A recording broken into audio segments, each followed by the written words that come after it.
You're watching Moments with Jill Walker. Today I'm talking about Tempted, Part 2. Yesterday I talked about the story of Adam and Eve and how they were tempted by Satan in the Garden of Eden. And we're still paying a price for that sin, you could say. The Bible tells us in 2 Corinthians 11:14, Satan transforms himself as an angel of light. So many people fall for the temptations that Satan sets before them. But the Bible tells us in 2 Corinthians 10:13 that there hath no temptation taken you but such as is common to man.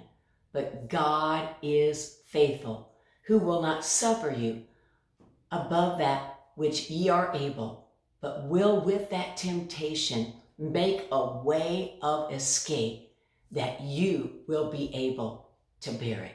And I'm speaking for myself as well.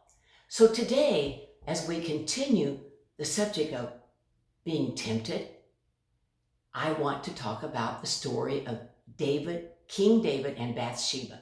You see, it's not a sin to be tempted, because if it was a sin, then Jesus himself would have sinned. It's recorded in Matthew chapter 3 that Jesus was being tempted of the devil. Actually, I think it's Matthew chapter 4 that Jesus was being tempted of the devil, as it records in Matthew 4.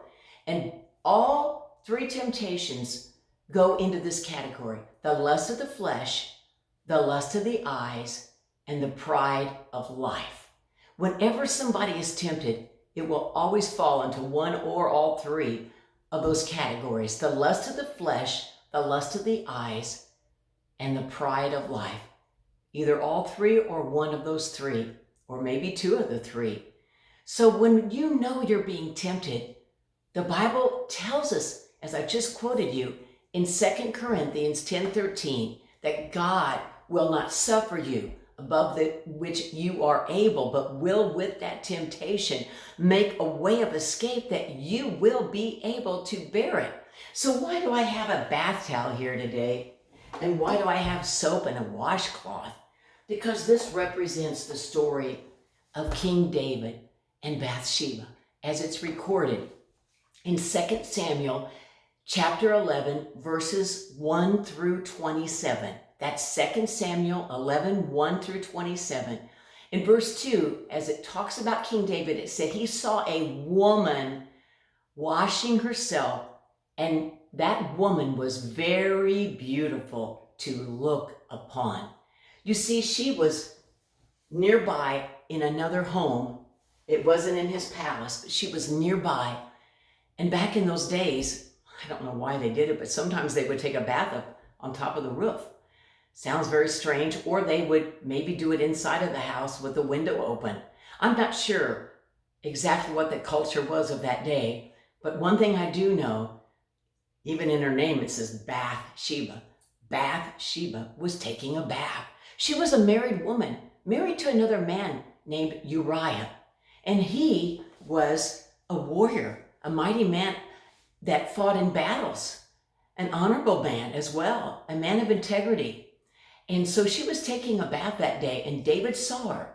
His first mistake was he should have stopped gazing at her. The minute he saw her without clothes on taking a bath, he should have turned away. But out of his natural flesh of curiosity, he gazed upon her. And the more he gazed, the more he desired to have her in an intimate way. And the Bible goes on to say that David calls for her in 2 Samuel chapter 11, verses 4 and 5. And so he calls for her, and unfortunately, they do sleep together.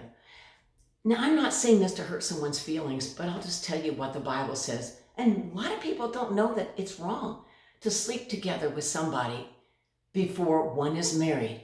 It's wrong to do that, to sleep together of the opposite sex before one is married. The Bible tells us it's wrong in several verses, and I could share that on another Moments with Jill Walker devotional.